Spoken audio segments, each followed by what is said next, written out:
kick it off. Welcome back to A Cast of Kings. It's really International Women's Day today, so it's not about men, but it's Kings County, Brooklyn, in case you wanted to know.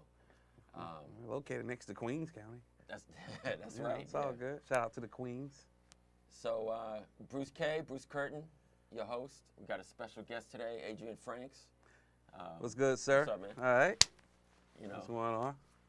Adrian and I go way back to Uniworld days, but I haven't seen you. It's been over a year. Probably longer. Yeah. Y'all got together right before Christmas 2016. Oh, yeah. At the Clover Club. Yeah, that was beautiful. Yeah. That was That cool. was the last time. So we got a lot to catch up on. We find do. out what you've been doing. Good checking what in. I've been doing. Good catching up with you, bro. Yeah, It's been a minute. Yeah. You still in the neighborhood? You still in? Yeah, I still live in Bed-Stuy. I've been there Okay. 10 years. Can you believe that? Wow. Yeah, me and my wife Nicole, we moved. We moved here from Atlanta like 10 years ago. Been in the same apartment, for the entire duration of being in New York.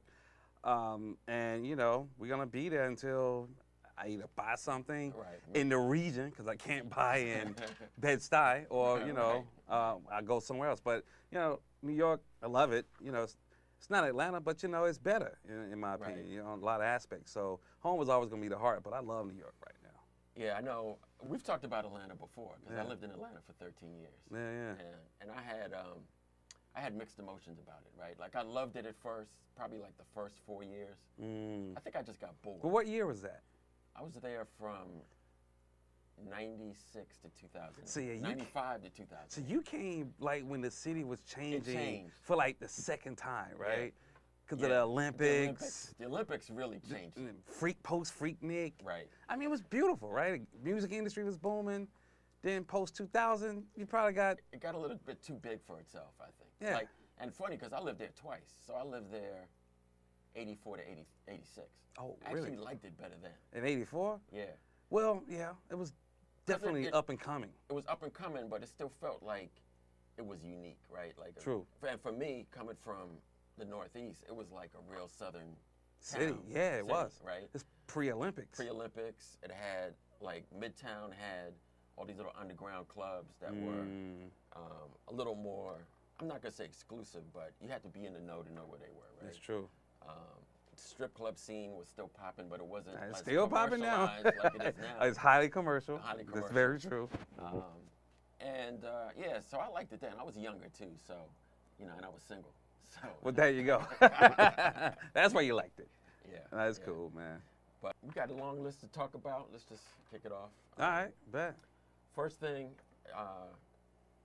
and I know you talked about this on your podcast, and we could talk about your podcast. Sure, yeah. But Black Panther.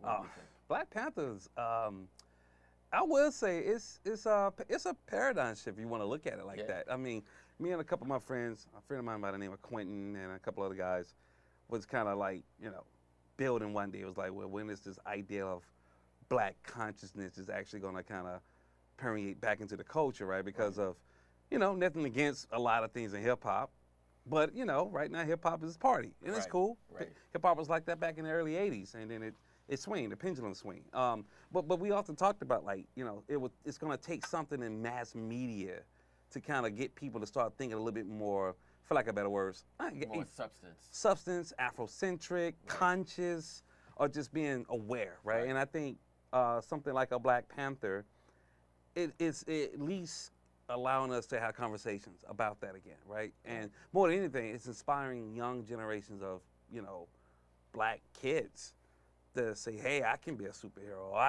I see myself in something like pop culture right now, Yeah. So that's, in my opinion, that's the most important aspect of it. And I think the other thing too is, on International Women's Day, it had a strong female representation. True. With Dana Carrera and Lupita and the Warriors and everything. So that was really positive. And like you said, I think you're starting to see more African American black people playing more of a role in Hollywood, right? Right. In front of camera, behind the camera, whether you're talking about Black Panther or A Wrinkle in Time that's coming out. Yeah.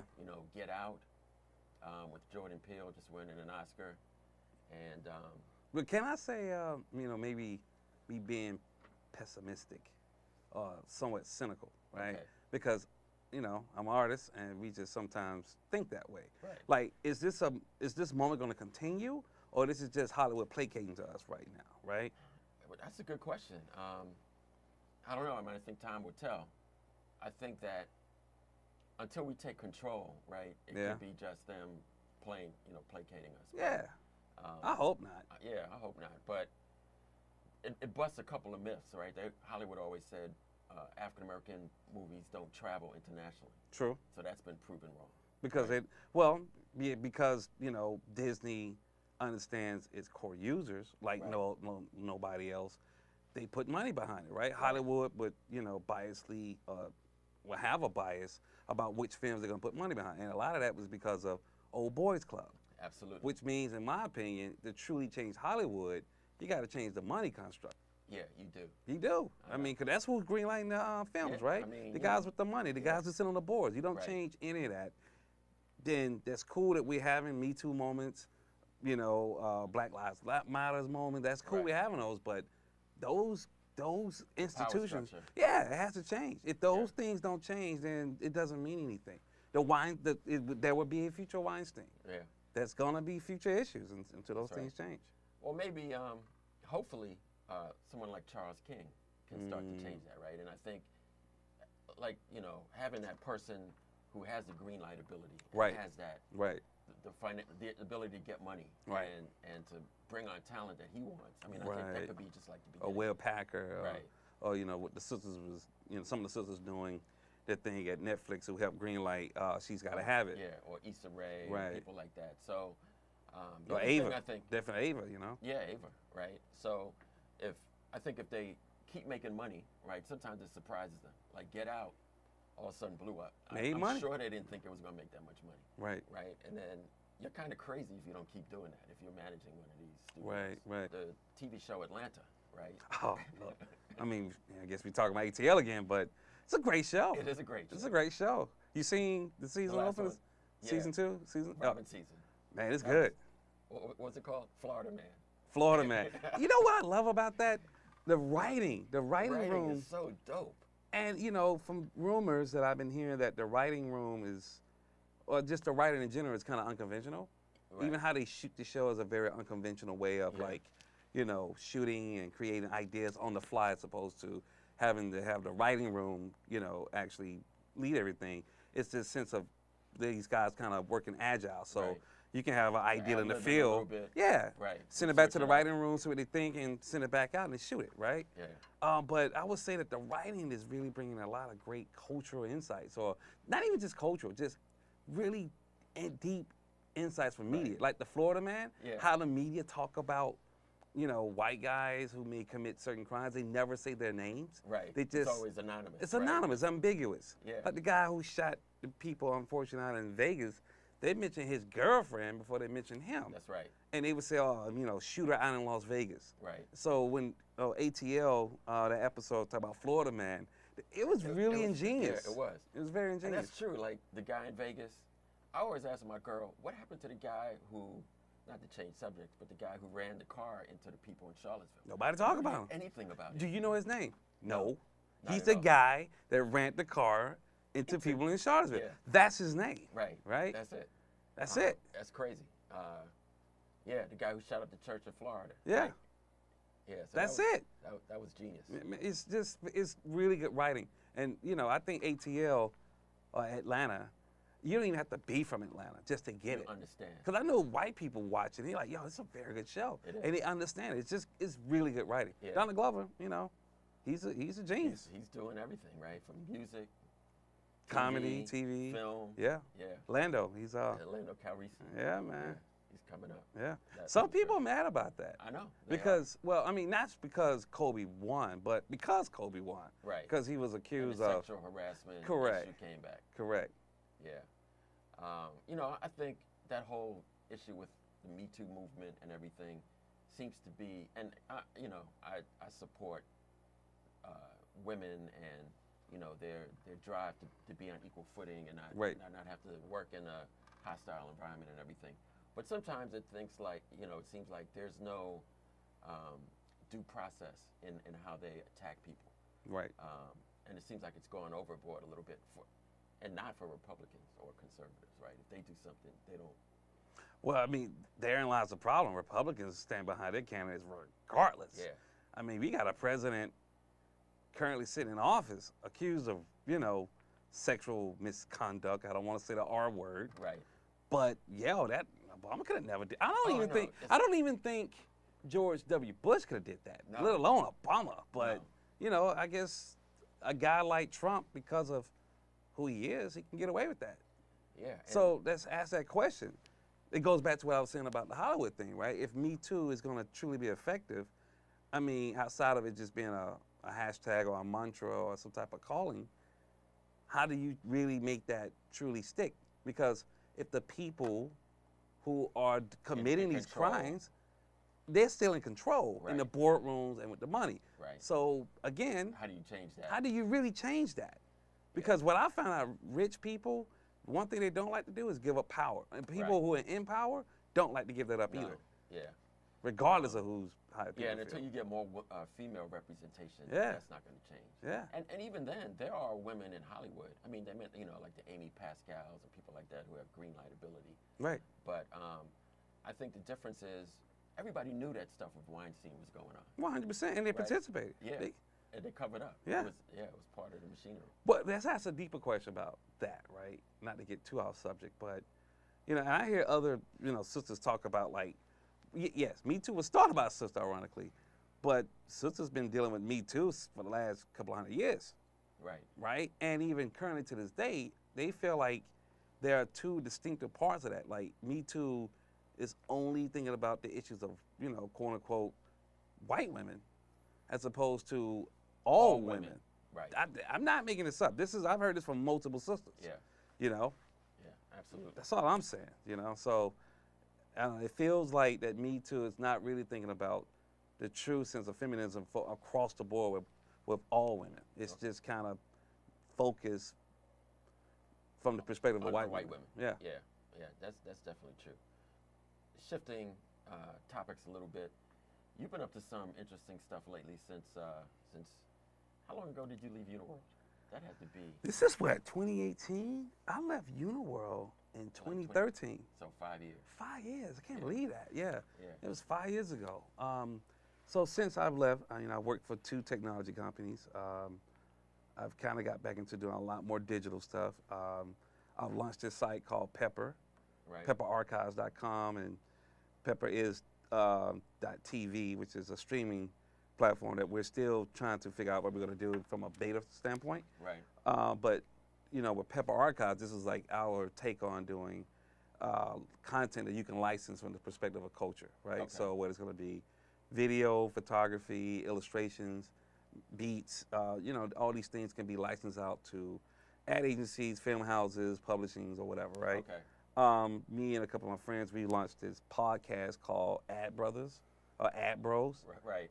It's basically me and 5 other guys that we used to work together at a couple of agencies, and all brothers, Right. 3 of us are creatives. One is a media guy. Well, 2 are media guys. One is a producer. And while we may come from different tracks in the advertising world, we all have the same more or less perspective and issues. 100%. Yeah. It's not a lot of us representing advertising. No, not at all. So that's our whole podcast is talking about that part of being in the advertising world, as well as our point of view on what advertising means from a culture standpoint, as well as pop culture. What does it mean to be from a personal brand, and overall just issues around advertising and being black. So where can we find it?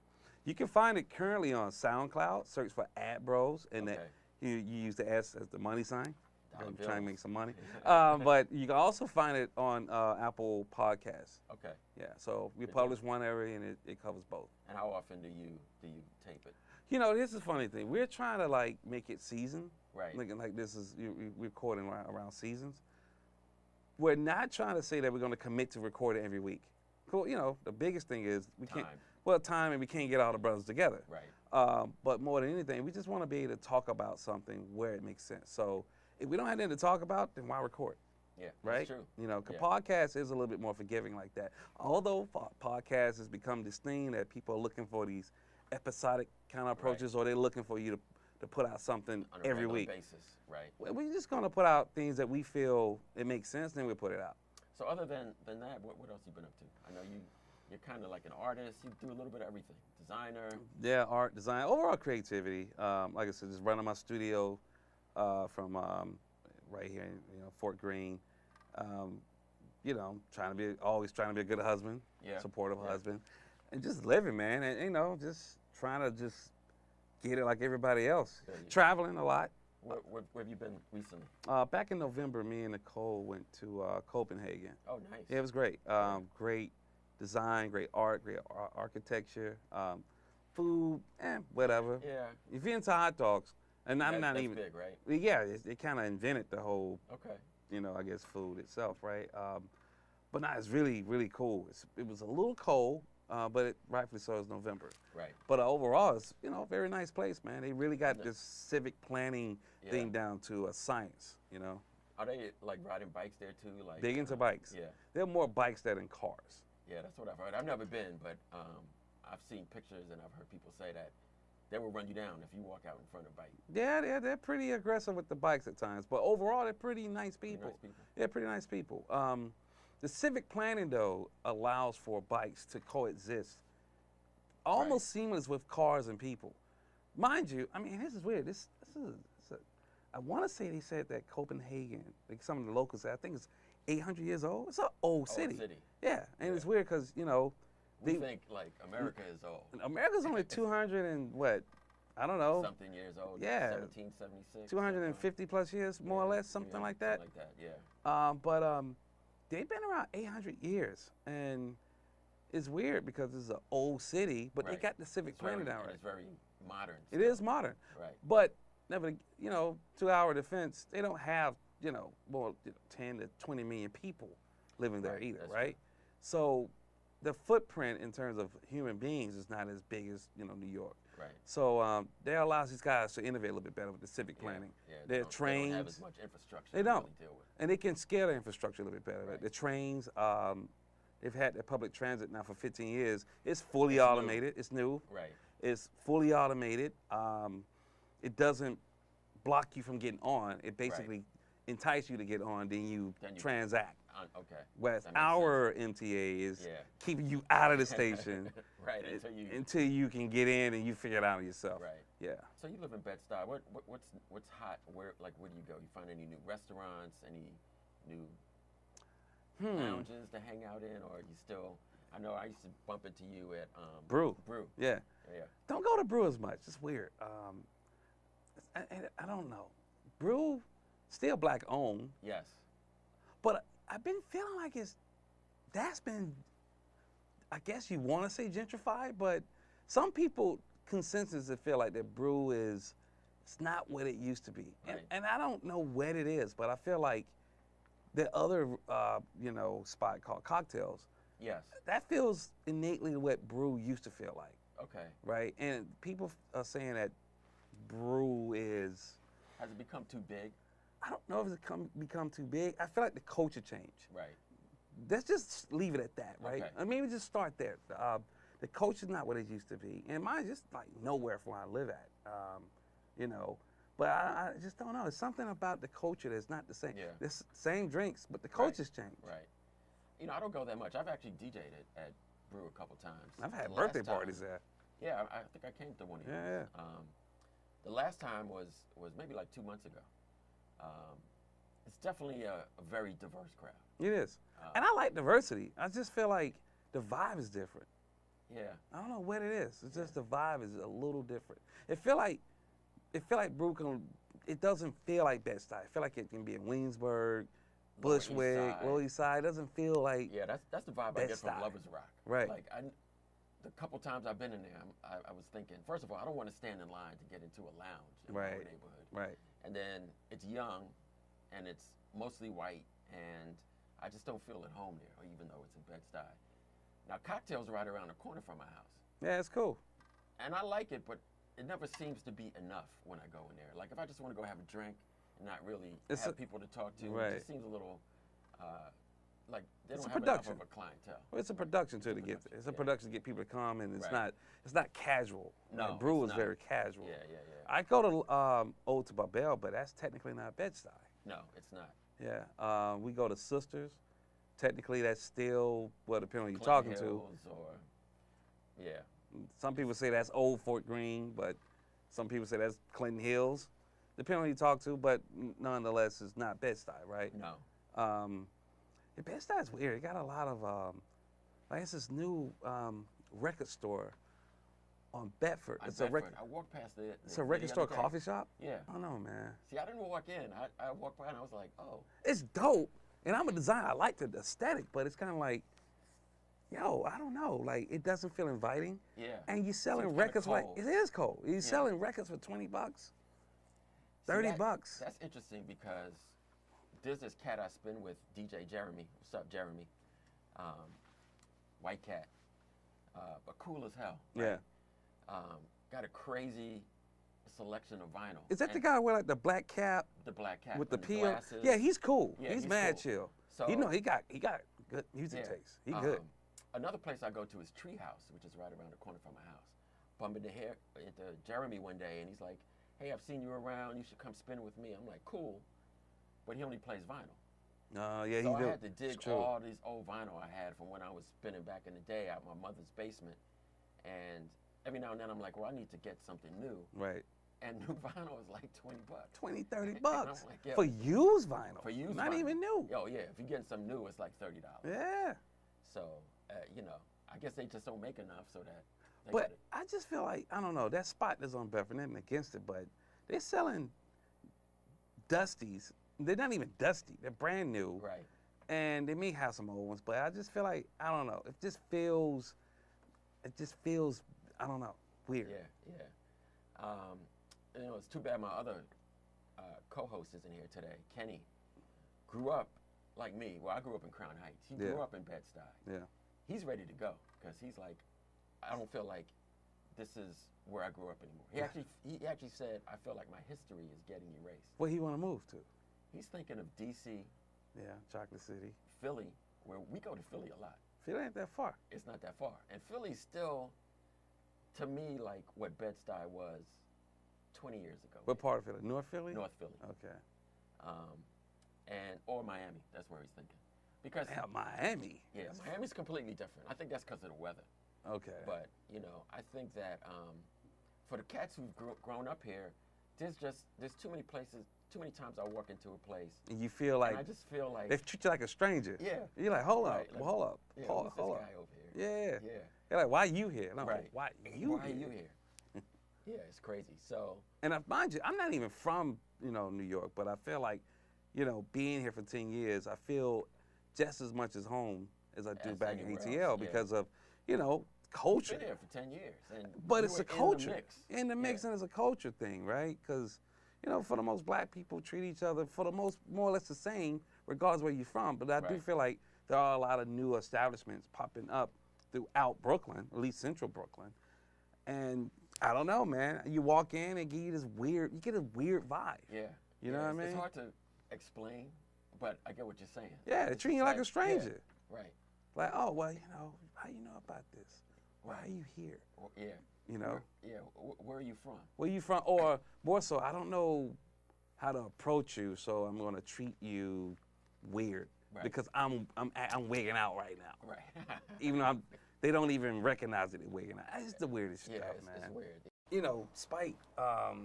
We do these things called Out of Here. Right. There's videos. You ever watch No, this? no, I haven't seen it. So every time somebody get like pushed out of the camp, out of the White House, we do these videos called Out of Here, and That's I've done hilarious. 2 recently. I've done Hope Hicks, Gary Cohen, and I might be doing McMaster. McMaster. Yeah, Yeah. It's crazy. yeah, but we've done 11 of them so far. Like this. It goes back to Steve Bannon, to the Reince Mooch. Priebus. Oh, Mooch. yeah, we definitely Mooch got was all there that. for what, like 11 days? 11 That's days. Crazy. And out of there, man. Yeah. Like there's nobody left. Nobody there knows anything about governing. No, they That's don't. what's crazy. They didn't. Right. You should check out the book. Are you recording? Yeah, yeah. You should check out the book, Fire and Fury, but don't buy the book. Okay. Listen to the audio, because listen to the audio is like, I don't know if you got Audible account, but I love listening to books when I can't, especially in the mornings, Right. because I can just listen to them on the while train you're on and the veg train. out, right? But if you listen to the audio version of that book, it's like listening to a prolonged podcast, because the guy who narrates the book, he actually get into character. Okay. And that's dope. yeah, it's kind of dope. So it's like listening to the longest comedy show ever, and he just talks about all the different people in that book, and he gets into their whole character. He kind of even like talks like Trump a little bit, and he Right. like Steve Bannon or whatever. But he was saying in that book, obviously the writer was mentioning that these guys really had no intentions of winning, and we all know that. You could see on Inauguration Day. Oh, they was looking at the Like, camera they like, were- oh, we gonna win, and that ain't good. No, it's not. Yeah. Like they were saying Melania was crying. Yeah. Yeah. Yeah. I mean, Like think you about just her. messed up my whole flow. Yeah, right? now I gotta be in front of cameras. Yeah, I gotta I like can't go you. to lunch I don't even anymore, like right? you. Now I gotta publicly like you. Yeah. And we gotta live in this old dusty house called a White House. Yeah. When I got this whatever type of With gold toilet bowls right. and Like, you come know on. gaudy. She don't want to deal with No, that. she Trump doesn't. didn't want to deal with that. No, really. he didn't. No, He just did not. Yeah. He was using the campaign, bro, to troll to really get the network. Get yes, the network deal. Yeah. Right. And it didn't happen. No, it's crazy. Yeah. It's the weirdest thing, bro. It's like it's so surreal. Like sometimes I'm like, is this really? Is this really happening? Yeah. Are we on a TV show right now? Are we on Well, he The thinks he Apprentice? is, right? Dude. It's like a reality But show. what we expect? We expect a guy to come off The Apprentice and govern? Come on. I know. Come on. Well, that's this big question, right? I know he's the president, and he's been friends with a lot of whatever, right? I find it mighty strange that, I guess I don't find it strange. Rappers have been loving Trump for the longest. Rappers have talked about, even Jay-Z had rapped about, had a Trump verse in one of his, lyrics. But, Right. I mean, rappers would always admire Trump, which is, I always found to be weird even when he did that. But, you look at it now, Trump really is kind of like, has the same He has that same mentality as right? a lot of these rappers, if you really right. think I mean, about it, right? scrappy. Yeah. Self-made. Well, he wasn't self-made. Well, but whatever, that right. is relative. But, boasting. boasting, definitely. Yeah, kind of like a playboy. Oh, 100%. Yeah. Want to be in charge. Right. Flossing, flashing. Yeah, wants to all be what on the you got. scene. Yeah. Yeah. So I find it amazing that a lot of the hip hop culture took from him. Yeah. And he even borrowed from them. So, I don't want to say it, but is Trump your first real hip hop, president? Yeah. That's something to think about. It's something sad to say, but that's real true. There's a lot of hip hop dudes like that guy. You think they to still this like day. him though? Behind closed doors, they liking that guy because, they feel like Because he doesn't answer to anybody. he doesn't answer and anybody. He's making his own money. They're making their own money. I mean, they got more in common with Trump than the average person. That's right? true. They I never really thought do. about that. That Yeah, is. they do. Yeah. They really do. That's nuts. And it's terrible, actually. It is. Yeah. So, thanks for tuning in for episode 10. This is episode 10. We're in double digits of Cast of Kings. I dig that. I want to thank our special guest, Adrian Franks. No problem. Check us out on Brick. It's on Public Access TV. I can't tell you the channel. There's too many channels. Each cable operator has a different channel. We stream live on brickmediaarts.org. I'm going to check it out there. Definitely. And also on YouTube. Google A Cast of Kings, and you'll find us there. So until next time, peace. Peace. 2 fingers.